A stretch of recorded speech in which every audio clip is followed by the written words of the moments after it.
Welcome everybody to Big Ben and Ty Sports Cave. As you can see, I am in my mobile studio today. As always, again, we have Big Ben and we have Wade on the show. Before we get started, of course, we're going to give a shout out to our friends there in Bayleaf Indian Restaurant and Bar. Wade, go ahead and tell us a little bit about the Bayleaf Indian Restaurant and Bar and maybe where it's located and maybe what can you get. All right. Bayleaf Indian Restaurant and Bar located in the downtown Peoria area, right next to the riverfront. Only a couple of blocks away from Carver Arena. Great atmosphere, great service, lot to choose from, great food for the whole family, including your kids if you bring them. Just a ton of great options, including spice levels. If you don't like spicy food, they got you covered with pretty much everything on the menu. And if you don't mind spice, of course, they got you covered there as well. Get on down there, check them out maybe before some playoff hockey action, and tell them Wade and Big Ben and Ty Sports Cave podcast sent you. Yeah, so get on down there. And then the weather's starting to change a little bit, and it's not too far away from the Peoria Chiefs Dozer Park. So you can go and enjoy some Indian food and then walk to the ballpark or, go drive back to the ballpark and check out a baseball game. So with that, the only report I have with any of the Rivermen, not with the Rivermen, is, of course, Dylan Massey is still in Iowa. And then we don't really have an ice pack report. We do have a couple injured reserved on the playoff roster, which we will get to that here in a little bit. Ben, do you want to go ahead and do your opponent outlook for the playoffs? Yes. I'll be highlighting tonight's game, tomorrow night's game, and Friday night's game. And tonight is Pensacola versus Evansville. Tomorrow is the Peoria versus Macon. Then Roanoke versus Birmingham. And then Friday's games is Huntsville versus Knoxville, Evansville versus Pensacola. And, those are the next few days' games. And then we'll go over the Saturday and Sundays on Saturday's podcast. Yes. So those are the series as well going on. So now we're going to do Wade's feature face-off. Wade, what series are you going to kind of pay more attention to this weekend, and which one do you think is going to be, the fun one? Yeah, I mean, we got a lot of good options with these 4 series. I mean, all great series, competitive series, and, flip a coin, guys. This is a 3-game short series this first round. So, I mean, anything can happen in this first round. Anyone can move on. Technically anybody can sweep anybody. It's only 2 wins in a row. I think anybody can beat anybody 2 games in a row. Not calling for sweeps. I'm just saying anything is possible in a short 3-game series. Obviously tonight's game I'll be watching between Pensacola and Evansville as playoff hockey starts. But the one I have a lot of interest in is Huntsville versus Knoxville. I think this could be a really fun series to watch and a really competitive one.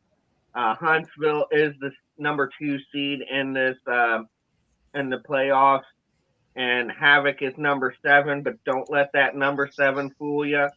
Ice Bears are a very competitive team. They got Dinger back, and he's healthy. If Dinger plays well, he can really backstop that Knoxville team.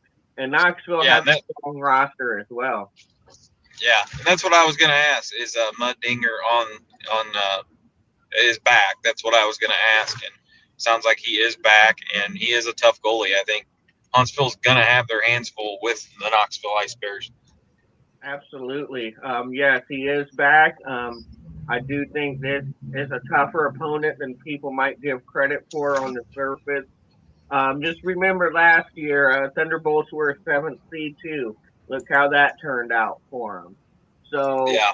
like I said, Havoc drew a tough opponent in their first round, and I will definitely be watching this. You got Brian Wilson backstopping Huntsville Havoc, who I believe is a goaltender of the year candidate. And, Dinger's been hurt. Ordinarily, I'd throw his name in there, but he's been hurt the past month, which probably took him out of that running. But he's back and healthy, and when Dinger is on his game, it is very hard to get a puck by him. So it's going to be a fun physical matchup. So that is my featured face-off for the playoff. Yeah, and I believe you and I picked Knoxville as a dark horse. Yeah. For the playoffs. Big Ben's team did not make the playoffs. No. His dark horse was Quad Cities, and they did not make the playoffs. So, and close, but no cigar. Yeah. Yeah. I mean, I think I'm going to stick with Knoxville. I mean, I think Knoxville might be, the dark horse of this, the underdog, I should say, in the playoffs. And I wouldn't turn my back on them. I'll tell you that much right now. Absolutely. I definitely. Tommy Swan says hello, everybody. Hey, Tommy. What's up? Hey. So, yeah, no, it's going to be interesting with these series. I kind of agree with you, Wade, on the Evansville and the Pensacola one. That's going to be very interesting. And as, Big Ben put on there is our matchups for the playoffs. Where do you guys see possibly how's it going to turn out? How do you guys think it's going to look in after one round? I would say, of course, I'm going to say Peoria because I'm biased. But then this next one, I think I'm just going to go ahead and go with Huntsville, even though Dinger is back. And then I'll say Roanoke and Penzi for my going to the Final Four. Okay. Yeah. I mean, it's definitely going to be, like I said at the beginning of my featured face-off, you could flip a coin just with about every single one of these matchups. Like I said, to me, the most lopsided matchup, and it should be because it's the first 8 seed, is Peoria and Macon. Now, with me saying that's a lopsided matchup and Peoria should win, obviously, they're still going to have to earn it. They can't just go out there and expect to win. They're going to have to go out there and earn the win. They start their first game in Macon, and that's a very key matchup. Macon needs that home win. So that first game is already vital to this series, and we'll see how that turns out. I do have Peoria moving on, obviously, from Macon. They should move on, but we'll see if that happens. In the next one with Pennsy and Evansville, again, a very interesting matchup between these two teams. I think the defense and goaltending you have to give Evansville in that matchup. Maybe Pennsy has a slightly better or at least about the same amount of firepower on offense. I give a slight edge to Evansville in this one. I think Thunderbolts can get by Tennessee, advance on to the next round. And then I have a feeling you're going to see an upset or two somewhere along the lines. Roanoke, we've seen against Peoria, they're very overwhelming, suffocating team. They have spurts where they can overwhelm you and really start to suffocate your offense. Birmingham Bulls, they got a hell of a team, and they've been playing a lot better as of late. I think a lot of people are overlooking the Birmingham Bulls in this one. And if they play their game and play to what they're capable of, they can win 2 games against Roanoke. Maybe if this was a deeper series, I would most likely pick Roanoke over them. But in a 3-game series, I could see Birmingham Bulls with an upset win moving on. So I'm going to use them as my upset pick and pick the Birmingham Bulls over Roanoke to advance to the second round. Right. And those are my 4 teams. Yeah, I mean, I'm gonna have to kind of agree with you guys on probably the first.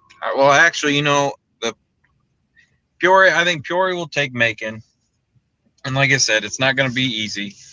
But I have a feeling that Peoria will beat Macon, and I'm gonna go with the upset. I'm gonna say Knoxville beats Huntsville. I just have that feeling. I'm gonna roll with it, and I think Knoxville comes out victorious on that. And then I'm going to go Roanoke. And then I'm going to go Evansville over Pensacola. I think if Evansville plays the defense that they're capable of, I really think that they're going to be tough to beat. And Pensacola, yeah, they can score when they need to, but man, Evansville defense is just stacked. I mean, they have a great defense. Yeah. So I think those are going to be my final 4. So it'd be Peoria, Knoxville, Roanoke, and Evansville. Okay. Awesome. So, I think I'm gonna have to mute myself for just a little bit. Ben, if you want to go ahead and talk a little bit about the racing part, and then we'll get back in, and then we'll talk about the playoff roster. Right. So, again, first of all, I like to say happy birthday to Kyler because today's his birthday. Happy birthday, Kyler, from all of us at Big Ben and Ty's Sports Cave. And, yeah. So, with that said, we also got the Illini 100. It's a Mars race, but it's also going to be on not Dirt Vision. It's going to be on Dirt Vision. So if you can't make it down to Farmer City, but it's going to be $2,000 to win for the late models. And I see this thing's so small, I can't even see. Oh, there we go. That's what I'll do. On Friday, the A event for the Mars looks like I can't read. Anyway, 2,000 to win. Sorry, my eyes aren't good. But it's Thursday's practice. Then Friday opens up, and then there's going to be hot laps and drivers meeting. And Saturday you got drivers meeting and hot laps. But it's let's see, practice is free to watch. That is.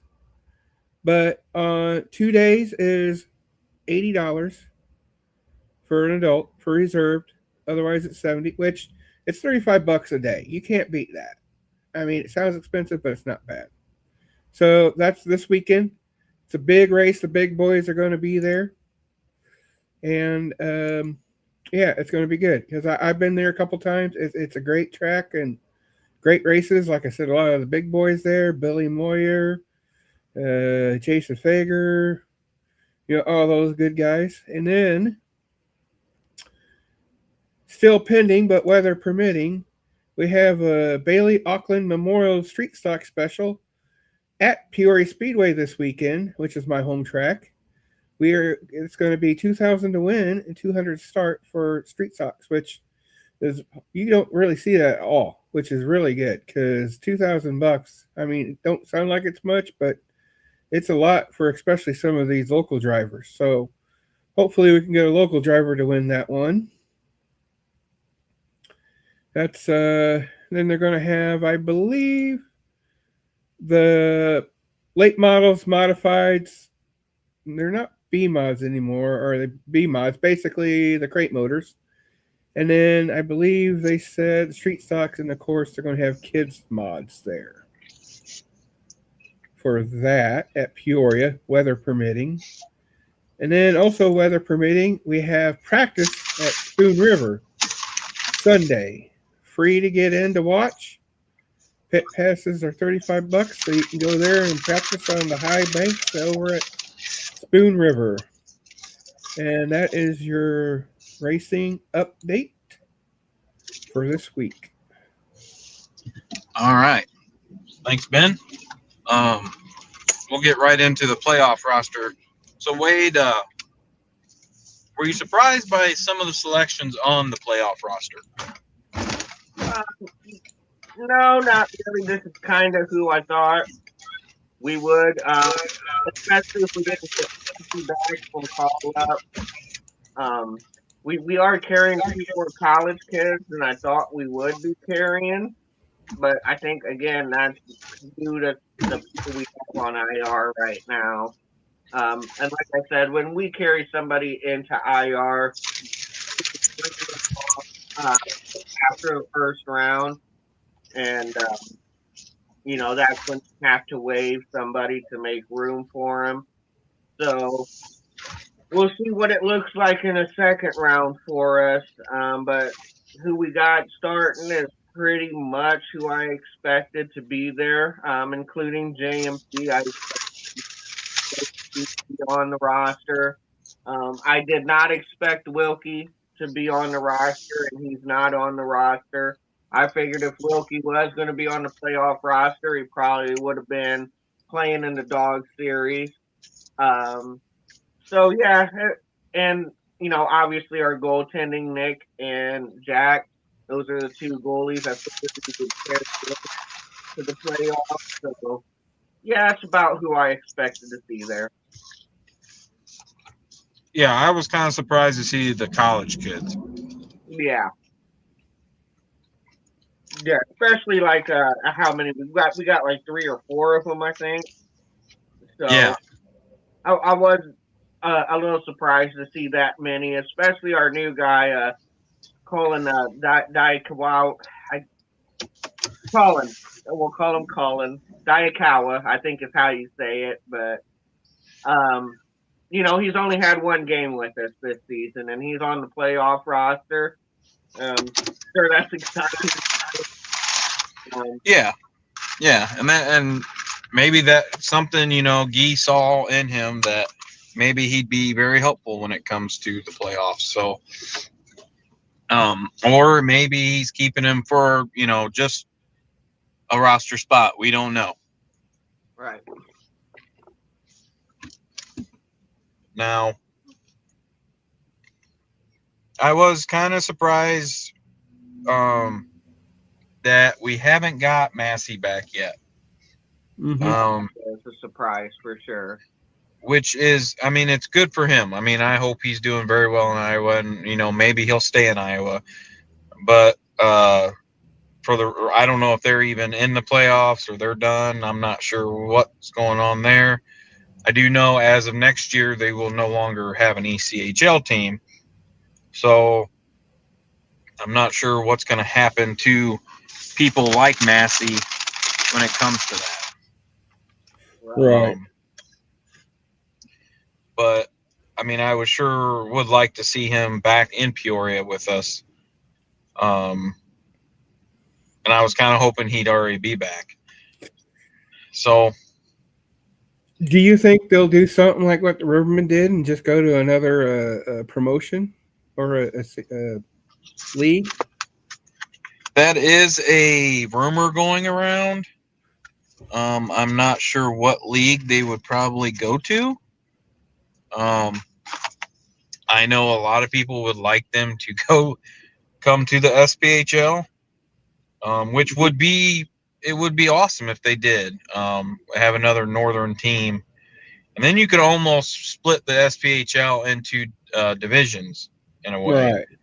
Right. You could have your North Division, which I think your North Division could consist of like Quad Cities, Peoria.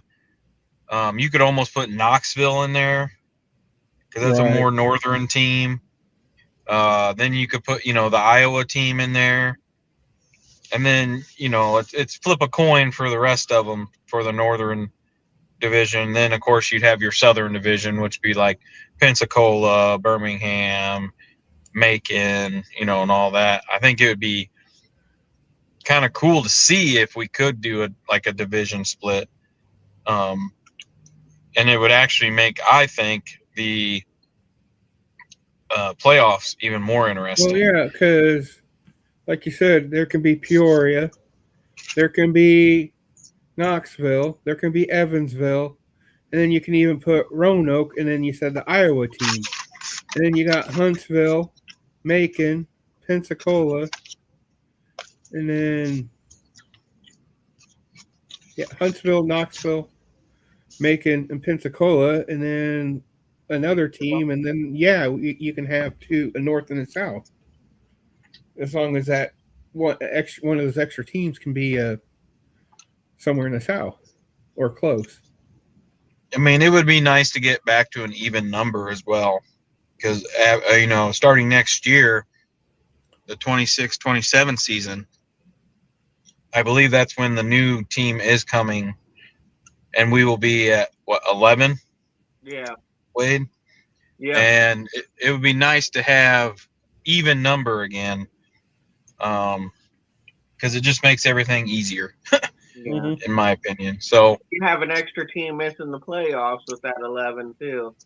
Yeah. So I mean, you could almost do. So I guess that's the question. If they do have 12 teams, are they going to take 10, or are they still going to stick it with only taking 8? I mean, I'd stick with 8. I mean, I would like them to stick with 8. I mean, you don't flood the playoffs with basically every team in the league. I mean, yeah, for my money, until you really start getting up around like 14, 15, you don't even want to consider taking more than 8 in my opinion. That's what I was saying, because if you did take 10, one of those teams basically can get a bye, or two of those teams basically get a bye out of the first round, if you really think about it. Yeah, because there wouldn't be a team for them to go at. So I think it's better suited right now to keep the 8 teams. Until you really start growing and going up, I don't even think you consider switching that if I'm the league. Like I said, that's a good number, 8. And I know even some people think that's too many, but I think that is a good number. You need at least 8 in the playoffs, and right now you definitely don't need any more than 8 teams making the playoffs. Yeah, because I mean, unless they want to drag the playoffs even longer. I mean, they are starting this playoffs. They're doing the best out of 3 for the first round, and then it's best out of 5 for the next 2 rounds. Correct. Correct. So, I mean, you're already extending the playoffs when you do that. So, let's say you put 10 teams in the playoffs, you're just going to extend it even more. Yeah. So, I see where you're coming from on that. But some people are kind of greedy. They want more hockey. Yeah, I understand that too.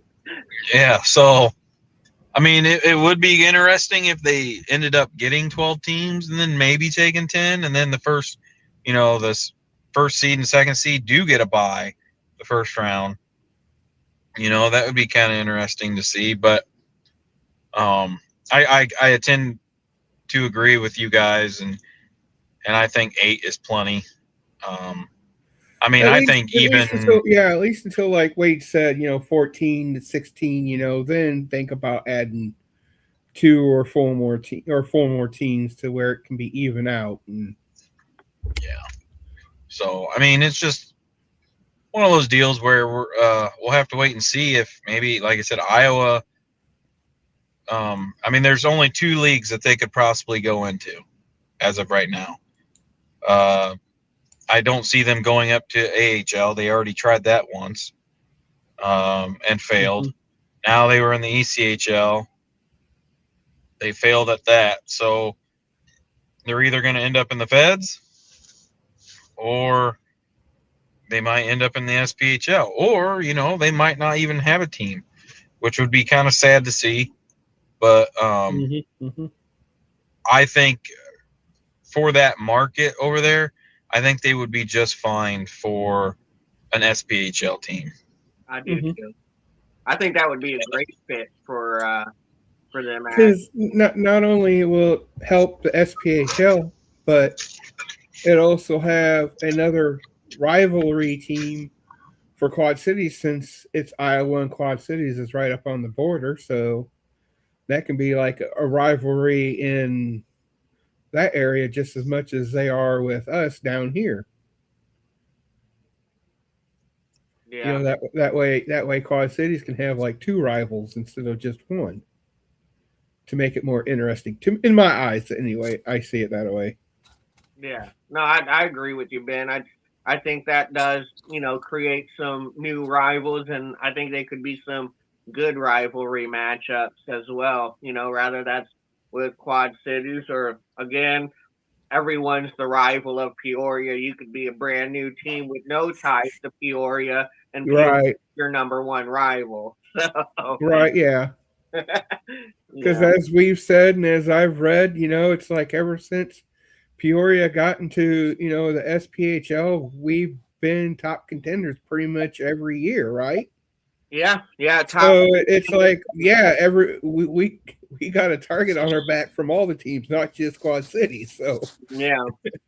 like you just said, in a sense, they're all rivals to us. So. Yeah. As I would ask who Rivermen's biggest rival is, I always say yes, all of them. That's exactly what it is. Yeah. So, all right. Well, guys, I'm going to actually have to get off here. So you guys can discuss tomorrow night's game. Remember, guys, we will be back. I'll be back with them on Saturday.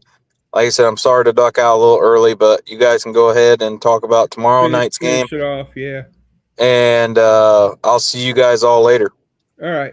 See you later. Have a good one. See ya. So, with that said, you want to tell us like highlights and whatnot for tomorrow's night's game in Macon? Yeah, tomorrow's game in Macon. Like I said, it's going to be a very tough game for Rivermen. We have not played Macon yet this year. This will be our first matchup against Macon, which that's pretty cool. And like I said, we're gonna have to be ready. Macon has played some good hockey coming down the stretch. I do think we can overwhelm Macon if we play our game, play Riverman style hockey. I do think we can overwhelm Macon. We got great goaltending at net. Rather that's Boston or Tino. I have a feeling it'll be Boss starting. I could be wrong, but my gut says that Boss will likely start the playoffs. And like I said, we got great veteran leadership on this team, from Alec Bear to Braden Barker to Jordan Ernst, Michael McChesney. We got great veterans on this team. Even JMP is a veteran of this league. They know what it's been like to have success in this league, especially Ernst and Bear. They know what it takes to win a championship. So the odds are definitely in Riverman's favor to win this series against Macon. And like I said, it's going to be a tough game in Macon because I think Macon knows they have to. Yeah, and if you look at the playoff roster for at least this series, it's like we have all of our heavy hitters back. Like Divine, you got Fox, Bear, you got even Weezer. Wiesner has stepped up his game Mike Gillette coming up here. Yeah, Gillette.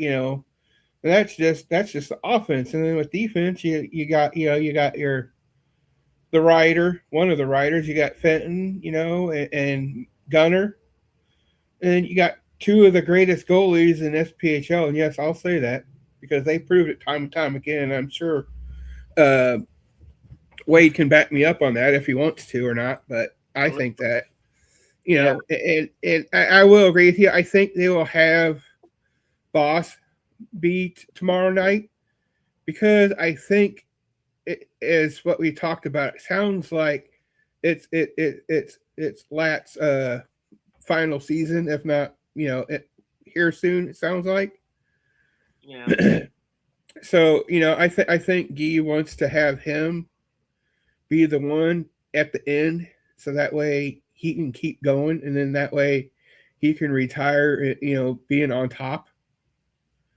You know what I'm saying? He's the one. Oh, he's the one that blocked the goals for us to get to the next round, and he's the one that got us through our 2 games here at home. And I'll even say that. Yeah, I think he's going to play Nick's going to be doing the Saturday and Sunday games. I'll say that ahead of time. But yeah, I agree with Wade with Boss being the first tendy for tomorrow night's game. And that is interesting because I kind of want to see because sometimes in the playoffs you do have your guy and he starts, but with goalies like Boss and Tino, you very well could have them both playing in the playoffs. I mean, that's very possible. Right. Well, especially if they're both healthy. I mean, you could see both of them get some starts in this playoff. We'll just have to see what's the saying, Ben, and Guy we trust. So. Yeah, exactly. And Guy we trust. So, with all this said, we may as well go ahead and do the big 3 since we're talking about this. So, besides Boss, Boss being your goalie, who what's the other 3 and what we normally do for the big 3? Then I'll do mine. All right. Oh yeah, we'll start with the players here. Like I said, I want to see our veteran leaders shine. Our players that we look to. We need them to come up big, especially on the road here in Macon. So I'll start with our number 1 goal scorer, Michael McChesney. I think Michael really has to come out and perform well in Macon, maybe even get us on the board first with a goal. I think we'll really be looking towards people like him to lead us to victory, followed by Jordan Ernst. Jordan Ernst is a playoff player. He tends to come through in the clutch. That's been his previous profile with the Rivermen in previous seasons. He is a playoff player. And I look for that to continue as well this year, playing and making. Now that he's been with us for a while, I really look for Jordan Ernst to shine in the playoffs. And lastly, I want to highlight, of course, our captain, Alec Bear. He's been here. He's won multiple championships with us. He knows what it takes to win in the playoffs. He knows what it takes to win a championship. We need his leadership and veteran status to really shine and come through and help lead this team to success, especially here in the first round. So those are my 3 players. My 3 keys to the game is number 1, get the first goal. We're on the road. I think it's very key that we get that first goal in Macon, hopefully in the first period. I think that'll set us up for success and help relax us. Number 2, dictate the pace. Dictate that pace of play. Play that Riverman style hockey, overwhelm Macon, and have them playing to us, catering to us. I think that is very key in this matchup is to play our style of game and dictate the pace. Right. And number 3 is stay out of the penalty box. Don't give Macon any hope, any chance to maybe make a comeback or get out in front. Have a great special teams. Stay out of the penalty box. Kill the penalties we do take. and score on the power play goal. That's my 3 players, and that's my 3 keys. All right, before I get to mine, we'll see what Austin says. Hopefully, Rivermen can win a series against Bacon so I can hopefully go to a game in the next series. It sucks because I won't be able to make it on Saturdays because I'm going to a wrestling event. Well, you could really watch it if you wanted to by getting Flow and putting it on your phone while you're at the wrestling event. So, I mean, yeah, you could do that, Austin, but I get what you mean. I really get what you mean, though. I love wrestling too, but I get that. So again, my 3. I pretty much agree with what Wade is saying. Like I said, getting Boss in there, and then I would say for defense to help Boss out, I would say I like to see Dennis and Fenton, get the goal, get the puck out of there. Goal. I mean, they could technically score a goal, but it's hard. Anyway, and then like I said, with offensive, Bear, he's been around the bush many times. Ernst and McChesney, get those goals in, dink them in, whatever it takes to get the first goal. And speaking of first goal, that would be one of my 3 keys to the game is getting the first goal.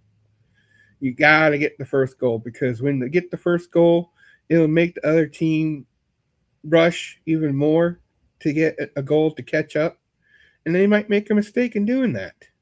So if you get the first goal, you can make the other team work harder, which in turn can make them a little bit more tired or make a mess up because they're trying as hard as they can to catch up. And then, as Ty always says, and I agree with him on this, control the neutral zone. Make sure you get, just get the puck in. When you get the puck in the neutral zone, keep it in your area so you can get offensive goals and whatnot. And I would say this time around for my 3rd is, again, it's a goalie thing because I like being a goalie. I like goalies. You need to protect Boss. And that would be my 3 keys. Get the first goal, watch your neutral zone, and protect Boss.